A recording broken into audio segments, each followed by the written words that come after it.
don't worry too much about the industry and allow yourself to just be creative. Whatever it is that you want to make, just make it and then focus on how you're going to deliver that piece of creative work into the industry once you've made it. Because once you let the industry kind of like get into your head, then it actually starts to dictate how you create the artwork. So yeah, literally just be on your ones, think about what you actually want and make that, you know, whether it's music, whether it's visual art, whatever it is, just focus on making that. Hey guys, welcome to another episode of Bittersweet Talks. Today we are sitting with Aćol, Agaar, also known as Pookie. How are you? I'm fantastic, very hot, but good. You're looking fabulous today. You came in with your Davies and the matching earrings. Yes. How are you? How's things going? How's life? I'm good. I'm really good. I feel like I've just gone through like a heap of transformations, and that's why I'm even like, you know, going out of my way to like look good or whatever, just because like, yeah, I feel like sometimes you have to play into your fantasies, you know what I mean? Like when you're going out, because like I do this even if I'm just going to like a friend's place. I'm just like, all right, I'm gonna look fucking good just because this is what I would do pre-pandemic, you know what I mean? And it's like, I'm not gonna let that be taken away just because I can't go places now. Doesn't mean I can't look good. Like, screw that. So that's kind of been where my head's at lately, is like making sure I'm still finding the fun in doing things. Yeah. I saw a TikTok of this girl talking about manifesting her life, and she's like, you need to literally act as the person you want to be. And I'm like, okay, because I do the same thing. I'm so lazy with just in general of like what I look like or where I want to. Well, it's like a mental thing as well. When you feel like you look good, you release like positive endorphins. Literally, I was listening to Oprah, like her podcast. And she was talking to this guy that was saying similar to that, like you manifest like what you are and whatever, but it was like if you feel good and if you part of that is looking good, then like it's just a whole thing. So 100% I believe it. Yeah. Okay, let's talk about you. We like to just talk about the beginning of whoever we have on, and we want to talk to us about baby Pookie, what you were like growing up. Yeah, like who were you as a child? The beginning. The beginning. You can talk about where you came from and your story as well, but yeah. Okay. So I was born in Kenya, and my mom used to work as a like translator in like Kakuma refugee camp, so I'd go there a lot as well. So I kind of got the best of like both worlds of being this like city girl, but also in the refugee camp hanging out with my homies. And like I remember one of like my earliest memories, or not my memories, my mom always used to remind me about how like I'd go and like just start putting like my milk, you know those little milk bottles, they're not like the baby ones with like the plastic lid, but it's like a cup and it's got like a mouthpiece on it. Nah, I don't know it. I didn't know that exclusive to Kenya. Maybe. But yeah, apparently I used to just go around and like shove it in like other kids' mouths and be like, here, have some milk. Like sharing with them. Yeah. That's so cute. Oh my god. Yeah, and we came to Australia when I was about 7. Yeah. So I lived in Western Australia before I moved to Melbourne. That's where I grew up. And actually, my memories of my childhood is me being a crybaby. Really? Yeah. Just like complaining, or as in like you were mama's girl like and you wanted to be around? Not really, just soft. Like if you bullied me, I'd just cry instead of stand up for myself. And a huge part of that is because when I lived in Kenya, my grandma, she used to kind of like protect me all the time. We had a lot of like cousins and stuff that would be pretty, you know, they'd be bullies, and she'd just kind of like protect me all the time. I don't know, I was like her little granddaughter. That's so cute. And so when we came to Australia, I didn't have that, and I didn't know how to protect myself. So I was always just crying and being a little whiny, you know. And I don't know, I think in high school, that's when I kind of like turned. It teaches you. Especially you're telling me you were in Western Australia. Yeah. Please talk to us about that as well, because oh my god. Yeah. Because literally there's nothing else to say. I just feel like it's another level. Yeah, it was terrible. It was bad. Like, the South Sudanese community there is pretty huge, but like it's like that's the community. But then like your school life, a lot of us were like you're the only black kid. And that was like the case for me until I got to high school. So like primary school, definitely a lot of bullying. I was a bit chubby as well. So like, you know, having like the ass that I had. Trust me, I have the same story, so I want to hear. White people are cruel. White children, they will drag you. Oh my goodness, I got dragged so bad. Probably one of the worst memories. There's like it's rare. I don't laugh at it, but it's kind of like, damn, shit was bad. It's like having like rubbish thrown at me, chicken bones. One time, these like white boys chased me while I was like riding my bike home, and they like threw yogurt at me, and that's like when my like mom was like, okay, I'm coming to the school. But it's like it doesn't really do anything. You know what I mean? They're like, okay, yeah, we'll look into it. Yeah, those fake ass. You know when the teachers make them apologize to you, and it's just like, oh my gosh, we all know that you do not care. Yeah, like this means absolutely actually nothing. Like I'm shook by that. I'm sorry, like to say that's a different level of. So, because I did hear you speak on an interview, and you did talk about like, because now you have this very unapologetic energy about you. It's like it's almost like you flipped. Yeah. So, was that something that you found through, I guess, like your creativity, or is that something that you just like you realize, okay, I need to actually start defending myself because I can't be out here like. That's definitely where it came from. Yeah.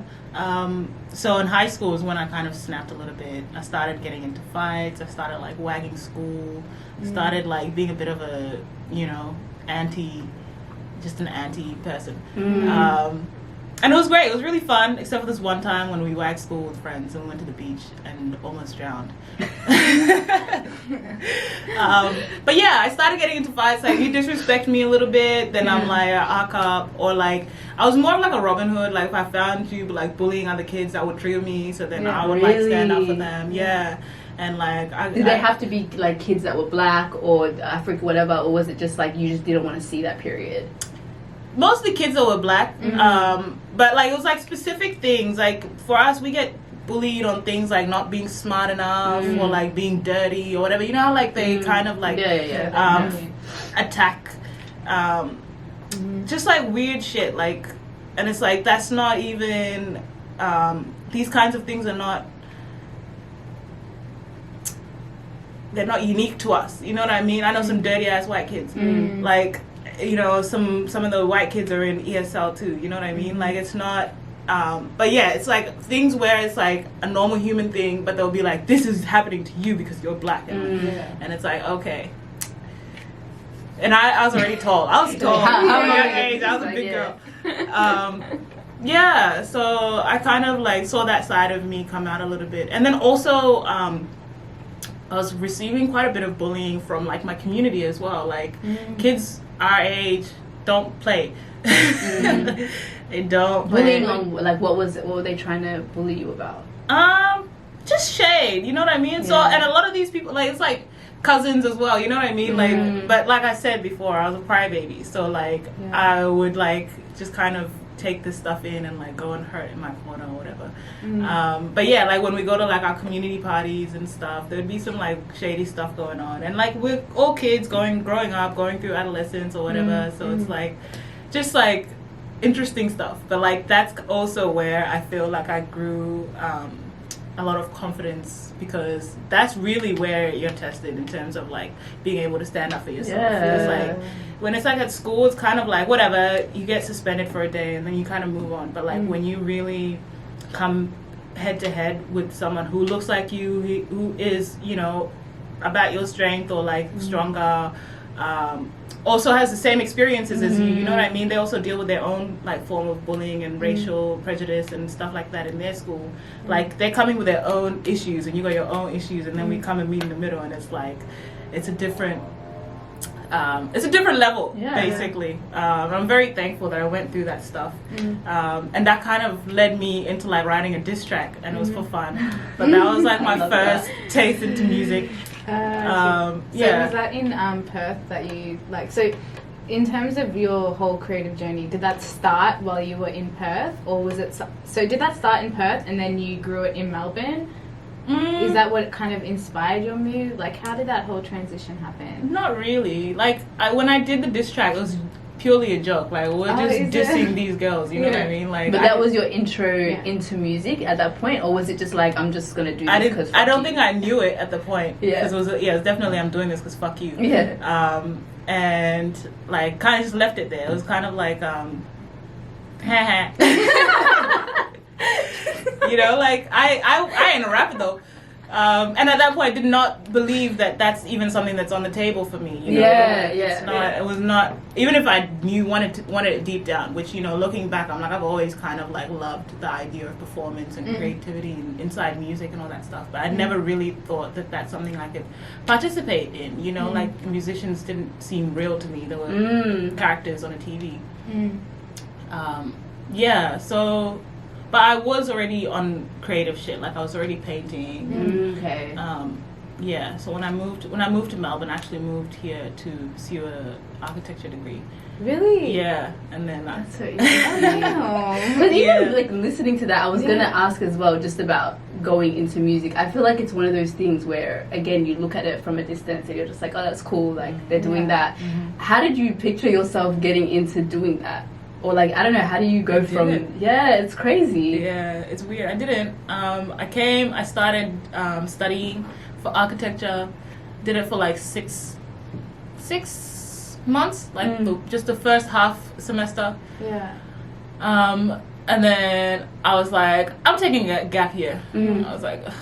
Like, I was enjoying... I wouldn't say I was enjoying it. I was good at it. Like, it wasn't like something that I was like, you know... I didn't feel like I was struggling, but I was just kind of like reflecting or thinking about, you know, my future really. Like, can I really imagine myself being an architect and like sitting in an office and drawing buildings all day? I enjoy doing that, but I don't think that that's something I want to be my like life's work or my career. Like, something that I always have to like return back to. Yeah. So when I took that gap year, didn't tell my parents. Which so did they move to Melbourne? We all moved here together. Oh, okay, yeah. So for like a year and a half, they thought I was going to uni, and I wasn't. I was just like working. And I found like a crew of black artists that I used to come kick it with. And then I got into spoken word poetry. And then through that, like, started performing here and there. And then that's kind of like how I started leaning into, because when I was working as well, I'd get bored like in between shifts and stuff. This is when I was working at Target. I was gonna say that. Yes, because you know that we worked together. Yeah, I know you guys worked together. So what were you gonna say? As in, like, you... No, I was just gonna say, because I remember that you were studying. So you started studying production or sound engineering, or something. Because I remember you were doing that while we were at Target. And I just remember seeing you in the break room, like making like beats and shit. Like, she just had her headphones in, and I was like, oh my god, I can't talk to this girl. She's too scary. So I just like, I let it be. I was like, I'm just gonna let her do her thing. But yeah, I saw that. So I feel like obviously, like, working that sort of like retail thing is so draining. So I can imagine you were able to kind of find your in passion and motivation to get out. It's like, but I just think it's incredible that you were able to transition from because you were obviously always creative, but I always knew you as an artist. And then there was that shift from art to poetry to producing to rapping and all of that sort of stuff. So yeah, how did you do that? Because I saw it, you know. And your music is also unique. Like, it's hip hop, but then you have like elements of jazz, and it's very alternative. So it's like, how did you mesh it all into one? I can't answer that because I feel like I've always listened to a wide range of music. Like, hip hop's definitely like my favorite, but yeah, I'm not really like closed off. Like, if it sounds good, it sounds good. And I think that stuff kind of like it subconsciously like imprints itself inside you. You know what I mean? So once I start making music like that, those things that I like kind of start coming out, and like whatever I like about a particular jazz song might come out. Or it might be, you know, I realized recently that a lot of like my like drum arrangements are inspired by like dinka culture and like our dancing and all that kind of stuff. So it's really just a matter of all the things I've like allowed myself to be influenced by. So was there like was there a specific moment in all of that you were like, okay, I actually want to make a career out of this, and this is something that I want to put all my effort into, because, you know, you ended up leaving work. I was like, deuces. Shit, I never quit so hard. Woo. You ended up leaving, and I don't know if that was the time when that was, I feel like I don't know why you left, but I don't know if that was because you were like, all right, let me put all my eggs in kind of like one basket, let me take that leap. Was that the situation for you? And like, how was that decision? That must have been a lot. Man, so like when I was working there, I would like play on GarageBand in between. That's what you were watching me do. Yeah, I was on GarageBand just like figuring it out, because I had no idea what, like I didn't even know I could make music like on a computer. I didn't even know that was an app that was already there. I didn't even have to download it. So once I kind of got a hang of the GarageBand thing, I started recording. And this is like, you remember when you had like earphones that had a line? Yeah. So I had a little microphone on it. Don't shake, because I still using them.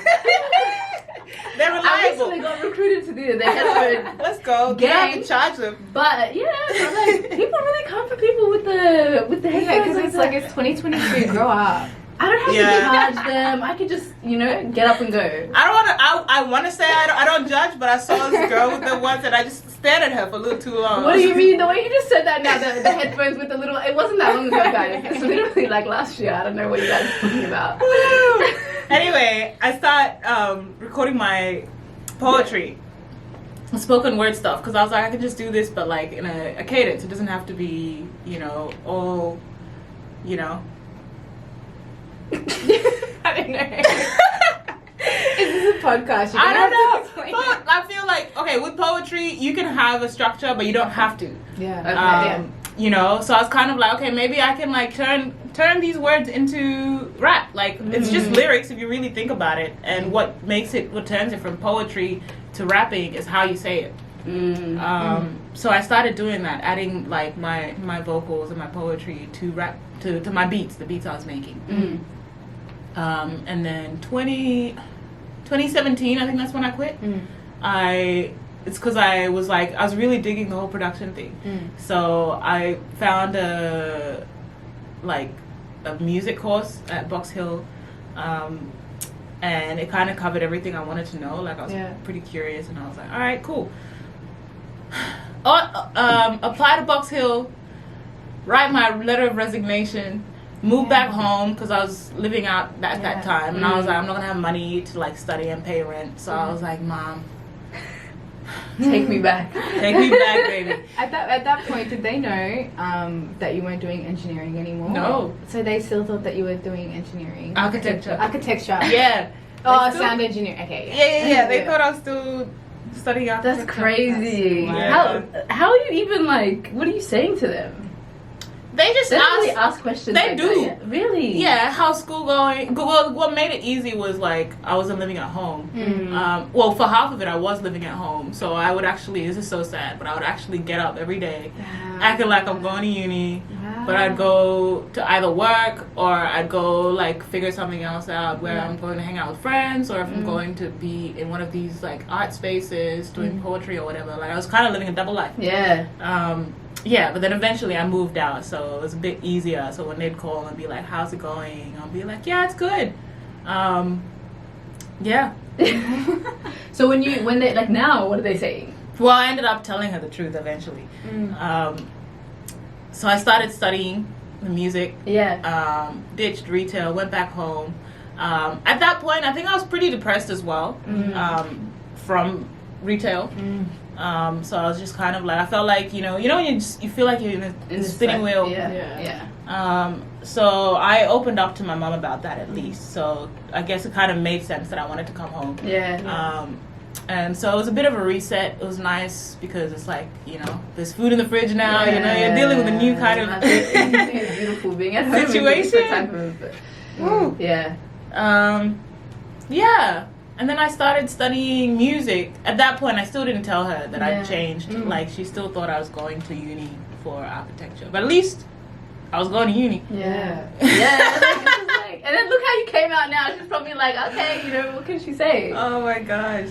What I want to touch on though is like because you spoke about even just changing like poetry, changing it to like rap and doing all that stuff, and that's talent. That's not just people can anyone can just do that. Me and Rahel have had so many conversations about just rapping. It's not for us. Oh my god. But like you said this really iconic quote in that interview you did with Triple J, and you said like I'm not here because it's not because I'm black, it's not because I'm South Sudanese, it's not because I'm a woman. Like I'm good because I fucking put in the work, and you're talented. And I think like as black people, there's this expectation like you're good at sport or like you're good in the entertainment industry, and it kind of strips away of like the work that you put in and the identity of who you are. So can you talk to us about that quote and talk to us about I guess your experience in the industry, and like do you feel like you have to prove yourself because people put all these expectations on you, or like these stereotypes that you have to live up to? I've never felt like I had to prove myself, but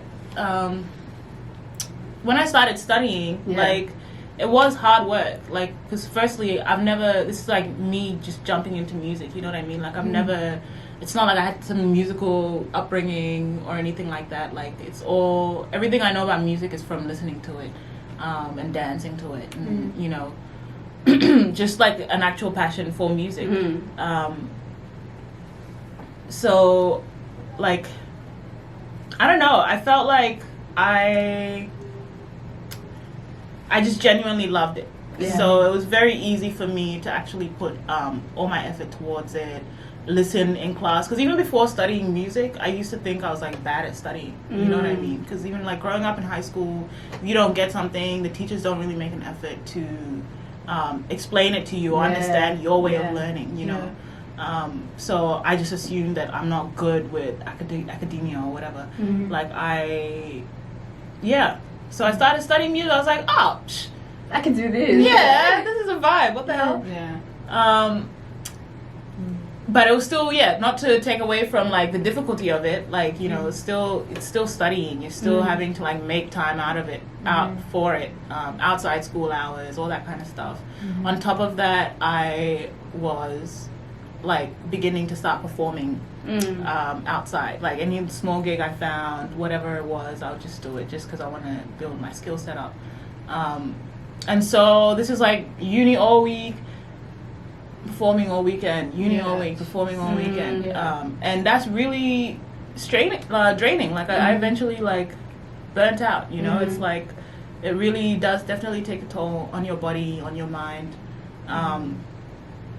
And then the following year, I like amped that up. Like I got a band. I started performing with a band. We started making a name for ourselves, and like there was just more stuff riding on it. Like if I was tired this week, like I can't. Yeah, you can't just. Yeah, I can't just dip. Because there's like more people involved in this thing now. So it's like, it was a lot of hard work. It was definitely hard work. On top of that, there's also these other things that you're dealing with, like being in an institution, being as black as you are. Like there's a lot of things you have to deal with. You have to deal with white men thinking they can say nigger, like other white people just white people, white peopling. It's like life shit as well that you got going on as well. And then you got also like people in the industry who think they're putting you on because you're like ticking a box for them. And that you have to remind yourself that like that's what they think, but like you also do deserve to be here. You know what I mean? Don't actually fall into that trap of like I'm glad I'm Sudanese that I got this position, because fuck that. Like let them think what they think. That's been the biggest challenge for me, is having to like stay present and not fall into other people's like thought patterns of like where I fall into this industry, because I don't fall anywhere into it. It's an industry and I'm me. I just wanted like to talk maybe just a little bit more about that, because I do feel like in like the creative industry in general, there's like a lot of tokenizing. I think that it's, especially in the past couple years, everything that happened with like BLM and everything, I feel like there's this like all the what are they called, like white allyship and everything. Like I just feel like there's this pressure for a lot of organizations to have representation, so that leads to like tokenizing in the industry. So what has kind of, you've kind of spoken on it, but I just wanted to know more about how you're able to actually keep that sense of like keep grounded in what you're doing, why you're doing it, and also navigating the creative scene in general, because I feel like Australian hip hop has, it's like it's changed so much in the past like 5 years, and I've seen people talk about, oh, like, you know, if you're black, like why aren't you talking with an Aussie accent, like why aren't you rapping with your Aussie accent, like I've heard that sort of stuff. Have you dealt with any of that? Because I was watching this documentary, these guys, they were like Australian artists, hip hop artists, and they were saying how like they cop a lot from the Australian public, saying that they're trying to, like, they're Americanized, and like if UK hip hop artists can keep their accent, like why do Australian hip hop artists not? But then their whole thing is like, you know, we have our own identity, and we don't need to fit into your idea of what Australian, like Aussie hip hop is. Because if you remember it 10 years ago, or like, you know, like Hilltop Hoods and stuff like that. So yeah, I don't know. That's a lot in that. You don't have like, what has been kind of your experience with that? If just kind of like sticking to your own style, because you've done it so well. And individuality and navigating the whole. Shit. I think a lot of that also has to do with like who your audience is, and also how you present yourself in like to your audience or to the industry or whatever. Because like as soon as people feel like they have the opportunity to like talk to you like that and dictate how you create your art, because that's what it is. It's like, this is my art. Like I don't know how you're telling me what accent to use. Like it's, I think, how do I put this? I haven't had that problem. Purely, I feel, because I don't really. Maybe someone said that somewhere in the shade. Well, maybe somewhere. Like behind your back. I'm not even gonna put that energy, but you never know. I feel like things are like growing a little bit. It's not as. It's also, people love to like commentate. I feel like when it comes to just like black people in general, there's always like, and a black woman as well, there's more like criticism about it, you know what I mean? Maybe because it's different, or maybe, I don't know, but there's always more criticism. So it's like, even just navigating that space as a black woman trying to be like in the hip hop scene in Australia, it is new, you know? It's like, it's the whole creative scene, I feel like is just changing. And even with Wintana and I, with our podcast and stuff like that, it's kind of like you find kind of your own, I feel like you find your people and you find your spaces, and you do what's comfortable for you, and that's kind of, I guess, how you navigate it. But also it's like it's basically that. I feel like, one, I am being true to myself, and so the people who feel me. But if I'm like, you know, trying to be like I'm trying to connect to a specific audience, because I feel like for me, where I come from is a very non-negotiable space. You know, I'm here to express my music, and you can like it or you can not like it, and that's okay.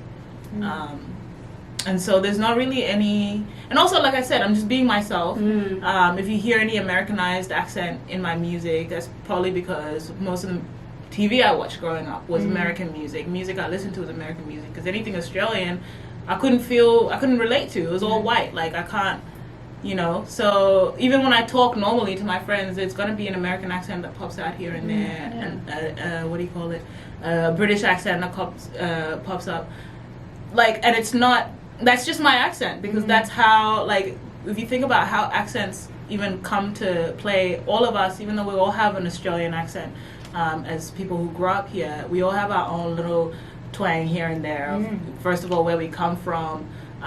You know, like there's some South Sudanese-ness that comes into my English as well here and there.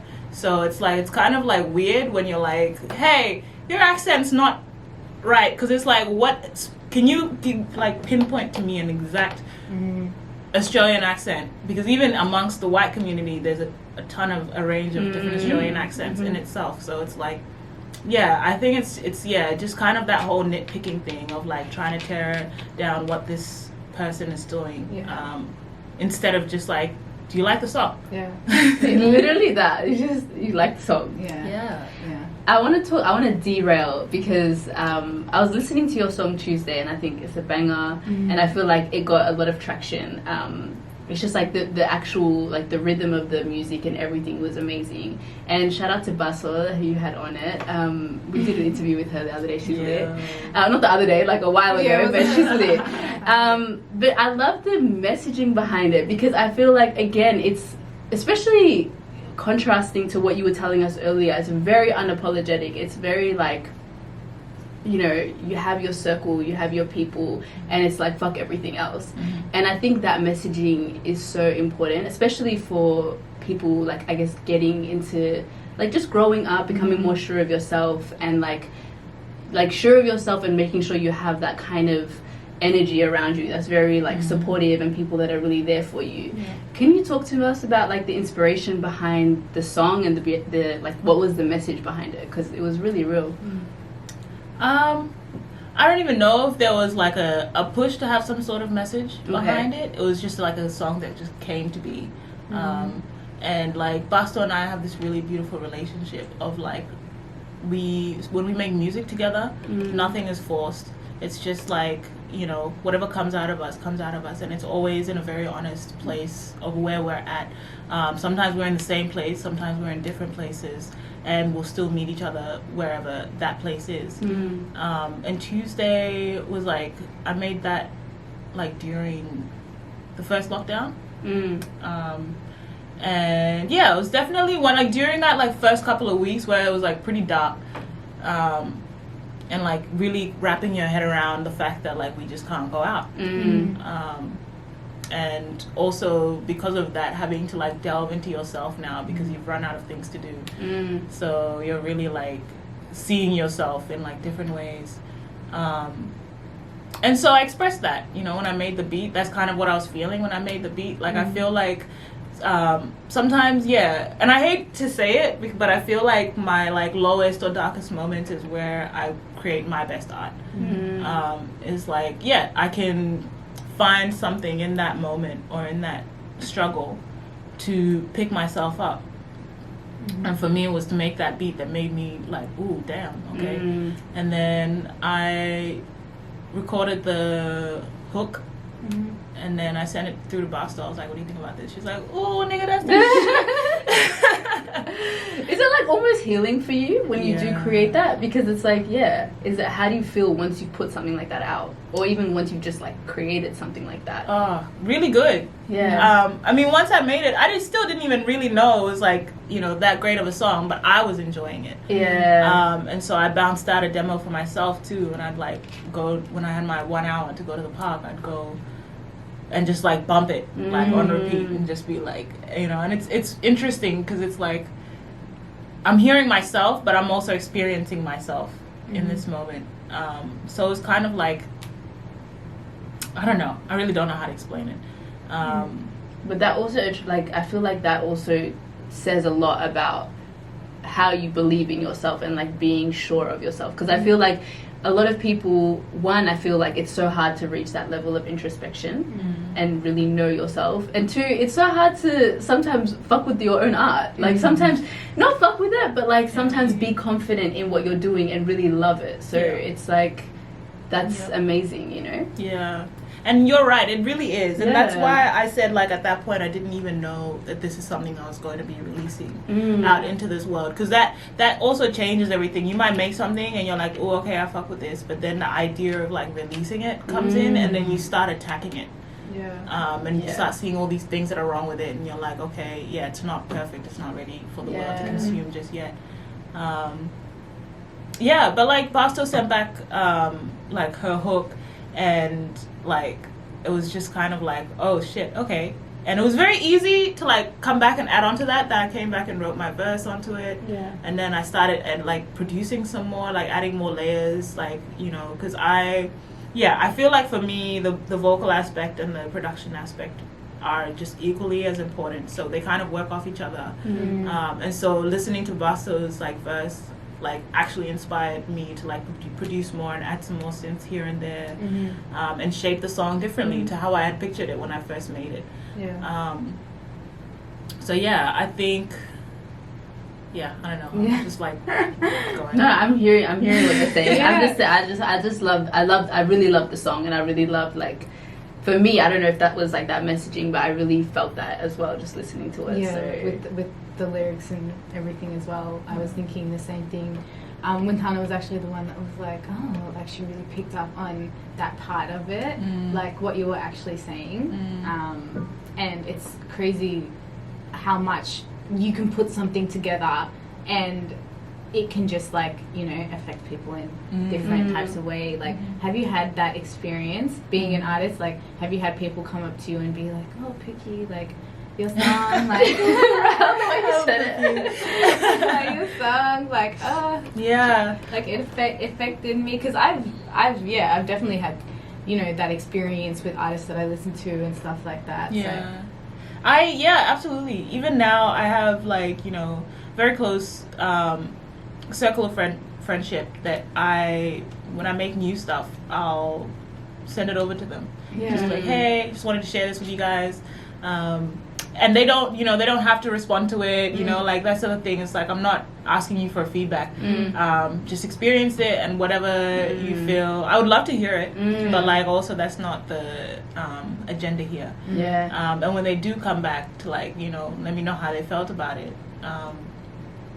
it's very interesting to me, because they'll point out all these things that I've done, because they make music too, so they have their own way of, like, analyzing music, and they'll kind of be like, you know, oh, I love when you did this, and then, like, kind of, you know, it was representative of this to me, and I'll be like, oh, and it's like, even though I didn't consciously make that decision in that way, I know that that's kind of how it made me feel too. I just haven't been able to articulate it to myself in that way. So hearing someone say it back to me, I'm like, oh, so it's like almost teaching me about myself, just hearing this stuff from people. But also, yes, when they do have their own interpretation of it completely, I'm like, whoa, I didn't even know you could, like, translate it into that. Because really it came from this. Well, that's what's so crazy about, like, art and music and stuff like that. Anyone can have their own type of interpretation of it, and then it's so wild because it's, like, coming from you. Like, it's coming from somewhere so personal and real. Like you were saying, when you write a song or make a beat, it reminds me of, like, you know, journaling or doing stuff like that. It's like a moment to be, like, real with yourself, vulnerable and all of that. So I think that's really cool.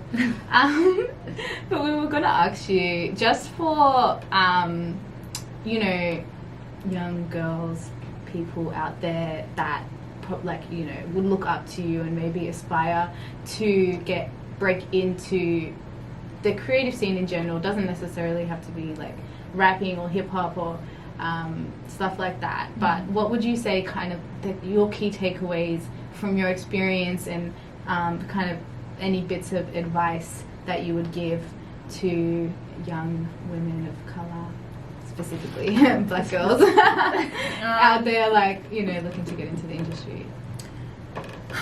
I would say don't think too much about the industry. Especially, and also it depends on what kind of creativity you want to bring into the world. Like, if you want to maybe have some sort of, like, let's say if you're just trying to get the bag, okay, maybe look at the industry, see what the numbers are and how to get there. There's already kind of like a pathway, let's say. And you can find that very easily, but for me that's not really like a fulfilling way of doing things and being creative. I would much rather say don't worry too much about the industry and allow yourself to just be creative. Whatever it is that you want to make, just make it, and then focus on how you're going to deliver that piece of creative work into the industry once you've made it. Because once you let the industry kind of like get into your head, then it actually starts to dictate how you create the artwork.